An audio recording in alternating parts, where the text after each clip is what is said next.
Hi there, I'm Flora, a 37-year-old woman who has gone through a lot in her life. I was thinking about some of the most defining moments of my life the other day and remembered this incident. So I thought I'd share it with all of you. Let me introduce you to my husband, Phil. Phil and I share a deep love and understanding. We've always been there for each other through thick and thin. Despite the challenges we've faced, we've grown stronger together. I've never believed in the concept of a perfect marriage. There's always something that causes trouble in the relationship, you know? Well, for me, that something was Phil's mother, Mabel. Ever since I met her, I could tell Mabel didn't like me. When others were around, she acted nice and friendly, but when it was just the two of us, she would say mean things that hurt my feelings. It was draining and always made me feel really small. Mabel's words felt like sharp knives. She would often tell me that her son deserved someone better than me. She would make fun of my achievements, saying they weren't good enough. Mabel even made hurtful comments about my looks. It seemed like she enjoyed putting me down one insult at a time. All those hurtful words made me doubt myself and my place in Phil's life. I felt like I was not good enough for his love. To protect myself, I had to find ways to deal with the situation. I reminded myself that Mabel's hurtful words were because of her own issues and insecurities, and not because of anything I did wrong. I tried my best to stay calm when I was around her, even though it was difficult. I focused on the love between me and Phil and the happy moments we shared. But no matter how hard I tried to remind myself that what Mabel said wasn't true, I couldn't shake off the insecurities that began to grow within me. I really can't stand Mabel anymore. She keeps saying really hurtful things. I've been trying to tell you about it for so long, but you won't listen. I'm struggling, so please just listen to me. Come on, babe. You're just making things up again. My mom would never do anything to hurt you. You're overreacting. No, I'm not making this up. It's been going on for a long time. She makes me feel small and insults me, and it's taking a toll on my mental health. I mean, haven't you noticed how much I've changed these past few months? I know my mom. She's a kind and loving person. I can't believe you're saying these things about her. You need to stop making up stories and causing unnecessary drama. I'm not creating drama. I'm telling you how I feel and what I've been going through. Stop treating me like my feelings don't matter. Why can't you support me this one time? I just can't believe that my mom would behave like that. Maybe you're just misinterpreting things or being overly sensitive. I can't accept that my mom would be so mean. I'm not misinterpreting anything. I've suffered with her hurtful words and actions for so long. I'm not asking you to choose sides, but I need you to believe and help me. Can we please find a way to address this issue together? Babe, I love you, and you know that I'll always support you, but come on. I know my mother better than you do, and I will not support you talking so rudely about her. I don't like it. Just be a little nicer to her next time and don't read into things too much, okay? Living far away from Mabel didn't solve the problem. I couldn't avoid her forever. There was always some event or the other that required me to meet her and spend time with her. I wanted Phil to see the truth, but I had to find the right way and time to talk to him about it. He was never going to believe me, no matter how much or how hard I cried or complained. It would never reach him. He loved his mother too much to believe that she would torment me. One day, Mabel called Phil out of the blue to say that her house was being renovated and she needed a place to stay. Phil immediately offered for her to stay with us. The thing is, he never asked me what I thought about that plan. He knew how distressed his mother made me feel. Even though he didn't believe me, the least he could have done was check in with me. It hurt to think that he would make such a decision behind my back. Why did you offer Mabel our place to stay without even asking me for my opinion? Do I not have a say in what goes on in our house? Well, I didn't think I needed to ask you. She's my mom. I couldn't let her be homeless because of some feud that you guys have going on. It's not a feud. She treats me badly and never passes up on an opportunity to say something incredibly hurtful towards me. Now she's going to live with us without any say from me? It feels like you care more about her than about my feelings. Look, I know you've had issues with her, but she's still my mom. I can't just leave her without a place to stay. I thought you'd understand, especially since she's family. I do understand the importance of family, but it's also important for you to consider how I feel. I can't pretend everything's okay when she constantly treats me like crap. Babe, can we please not do this right now? I'm sorry I didn't ask you about it, but regardless of what you would have said, I would have let my mom stay here. Just deal with it for me, please. Talking to Phil only made me angrier. How could he not see what was right in front of him? I wanted to lash out and yell at him, but I knew that it would be pointless. Phil had made up his mind and there was no way I could change it. I had to do as he said and just deal with it. When Mabel arrived, she acted all nice and friendly towards Phil and me, but as soon as Phil left the room, her true colors showed. She smirked at me with a mean look in her eyes and said she would make my life miserable. She told me that she would find a way to get rid of me because she was sick and tired of me. I felt a mix of emotions, angry, scared, and frustrated. How could someone who was supposed to be family treat me so badly? How could she also so casually tell me this? I knew I had to protect myself somehow because Mabel wasn't planning on leaving any time soon. Whenever she had the chance to bully me, she took it. It felt unbearable to think about enduring her bullying for who knows how long. I knew that I needed to expose Mabel's true nature to Phil, but I had to be careful. If I did it too soon, he might think I was trying to ruin his relationship with his mom, or that I was purposely throwing his mother on the streets when she had no place to live. So, for the next month and a half, I endured Mabel's constant bullying. She knew just how to target my insecurities and make me feel small. Her insults and belittling comments were like daggers to my self-esteem. She would mock my appearance. She would criticize the way I looked and dressed. Every choice I made seemed to be met with her disapproval, whether it was about my career, hobbies, or even the food I cooked. Mabel would find sneaky ways to hurt me and make me feel bad about myself.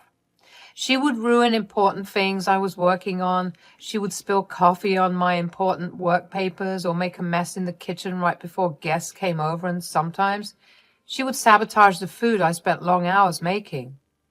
Then she would just stand there and laugh while I had to fix everything and face the consequences. She also liked to make fun of things I liked and enjoyed. If I told her about a book I liked, she would say it was a waste of time. When I talked about painting, she would say mean things about my skills and make me doubt myself. It seemed like she enjoyed taking away any joy I had in my hobbies and talents, making me feel like I wasn't good enough. Mabel also made hurtful comments about how I looked. She would say mean things about my weight. She took pride in making me feel bad about my body. She would laugh at my clothes and say that they were old-fashioned or didn't look good on me. It was like she wanted to make me feel ashamed of how I looked and destroy my confidence. But her bullying didn't stop at just words. She tried to make me feel alone by spreading rumors and gossip about me to anyone that I invited over to my house. She wanted to turn them against me and create problems in my relationships. It was like she wanted to control everything and see me suffer. The entire time she had a smirk on her face. She enjoyed the pain she caused me. It was a cruel game to her, a way to show her power over me. To make matters worse, standing up to Mabel wasn't easy. I was scared of her anger and the possible strain it could put on my relationship with Phil. I was emotionally exhausted. I felt like I had reached my breaking point. That's how I knew enough time had passed and I could easily put my plan into action. I made sure to never complain about Mabel to Phil even once in the past month and a half. So now, Not only was it safe to carry out my plan, but I was also burning with rage. I wanted Mabel to feel the same pain she made me feel. During those 2 weeks of secretly recording Mabel, my emotions were all over the place. It was really hard to handle her constant bullying, but I knew I had to stay strong because I wanted to show everyone, especially Phil, her true colors. The thought of finally exposing her kept me going even when things felt really tough. Every mean thing she said and every mean laugh she let out hurt me deeply. Her words felt heavy and her insults stung. It was exhausting to deal with her meanness all the time, but I reminded myself that it wouldn't last forever. I took every mean word she said and every mean thing she did in stride. I knew that everything was being recorded and I wouldn't need to deal with her anymore very soon. After compiling and editing the footage, I gathered up the courage to show it to Phil. One evening, I asked him if he wanted to watch a movie together. It had been a while since the both of us kicked back and relaxed, so he happily agreed. As we sat down, I started playing the footage of Mabel's hurtful actions towards me. Phil was confused and shocked. He watched with growing horror the way his mother treated me. He asked me to explain what I was showing him. Finally, I had his attention, and it was my chance to explain. Do you see what I've been trying to tell you about for so long? I've not been lying or making things up. I've been dealing with her antics for the past 2 months while you've been happily unaware of everything. It was bad enough when she didn't live with us, but when you let her live here, I swear, babe, I wanted to leave. I had no idea. I thought you were just making it up. Why would I make it up? What would I get by making up silly stories? I don't know. I don't know why I never believed you or even heard you out. I guess I just didn't want to believe that my mother could be so cruel. I'm so sorry for not believing you and neglecting your feelings. Your mother is a monster. I hate to break it to you like this, but she really is. You've seen the evidence now. Do you see how much I've been hurting? Yeah. I feel so guilty for not standing up for you. I should have heard you out and at the very least attempted to find out if what you were saying was true. I'm truly sorry, babe. Thank you for finally believing me.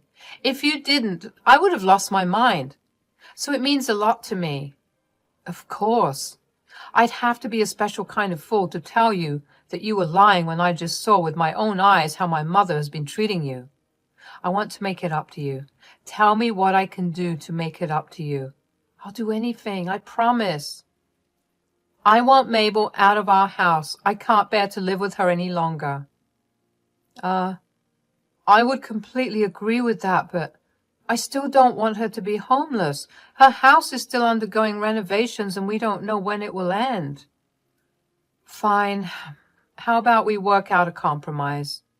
Compromise? Yeah. I want you to get the name of the renovation company that's working on Mabel's place. I can definitely do that, but why do you want to know about that? I don't know, but my gut is telling me that Mabel is lying about it. Why would she lie, though? Did you just not see how happy she looked while tormenting me? Right. You're right. I'll get you the information. Just please forgive me. I'm sorry for what I did to you. It's okay, baby. I'll need some time to get over the things that Mabel did and said to me, but I'll be fine. And more importantly, we're fine. The next day, Phil casually chatted with Mabel during breakfast and found out the name of the company doing her renovations. I decided to take matters into my own hands and contacted the company to check on the progress. To my surprise, I learned that the renovation had actually been finished 2 weeks ago, and they only had to work on one room. That meant that she did have a place to stay but chose to come and live with us. If I was angry before, then I was furious when I found out that Mabel had lied to us. She purposely stayed over at our place just to torment me. I immediately told Phil about this discovery, and he too got really upset that Mabel had lied to us about her living situation. He promised me that he would talk to her about her lies and how she treated me during dinner. When it was finally dinner time, I anxiously waited for Phil to talk to Mabel about her bullying. but nothing had happened. I assumed that he would talk to her after we were done eating. After we finished eating, Phil offered to take our dishes in, leaving me and Mabel alone in the dining room. As Mabel began to say mean things to me and I had reached my breaking point, I couldn't take her bullying anymore. "That's enough! I've had it! I will not tolerate your attitude anymore. I want you out of my house. I never want to see you again." "How dare you? This is my son's house and you have no right to kick me out." "Let me make one thing clear. This house is in both Phil's and my name. Do you know what that means? I have just as much rights as Phil to decide who lives here." "Like I care. How dare you speak to me like this? I will make Phil throw you out of the house. You'll learn your lesson then." "What's going on? Why are you guys yelling?" "Flora yelled at me because I made a small mistake and now she's asking me to leave, Phil. She told me to leave both of you alone. Can you believe her? She's heartless." "Oh, please, Mabel. Everyone in this room knows that you have a house to go back to. Your renovations have been completed for a while now. You're just here to make my life miserable because you enjoy doing it." "She's lying. You know, I would never do anything like that. You know I don't have a mean bone in my body, Phil. This can't keep going on. I'm sorry, but Phil, you have to choose. I can't keep living with someone as heartless as her. So, me or her?" Phil looked wildly uncomfortable. He hated being put on the spot, but this was the perfect time for him to show me who his loyalties lay with. If he chose Mabel, I would walk out of the house and never return to him. I hated to see him in a position where he felt so uncomfortable, but it was necessary for me in our relationship. Phil took his time and thought about how to gently respond and tell his mother to stop bullying me, but Mabel didn't give a chance to speak up. "Shall I ask Flora to start packing her bags then?" "No, Mom. You got it all wrong. It's not Flora who should be leaving, it's you." "What? What do you mean? Why are you choosing her over your own mother?" "I've been trying so hard to be nice and understanding, but you're making it so hard. I can't believe you. Do you do anything else other than lie? You've lied to me about not having a place to live and about Flora being mean to you." "But Phil, you know I would never do such a thing. Flora is just exaggerating and making things up. You know how delusional she can be." "Enough! You are not allowed to speak of my wife that way. I've seen and heard enough evidence to prove that you've been lying to me. I know the truth now. Flora has suffered enough, thank you. I want you to leave." But, no buts. This is not how we treat each other. I can't allow you to continue bullying Flora, disrespecting my relationship with her. You need to leave by tomorrow morning, and for everyone's sake, never come back.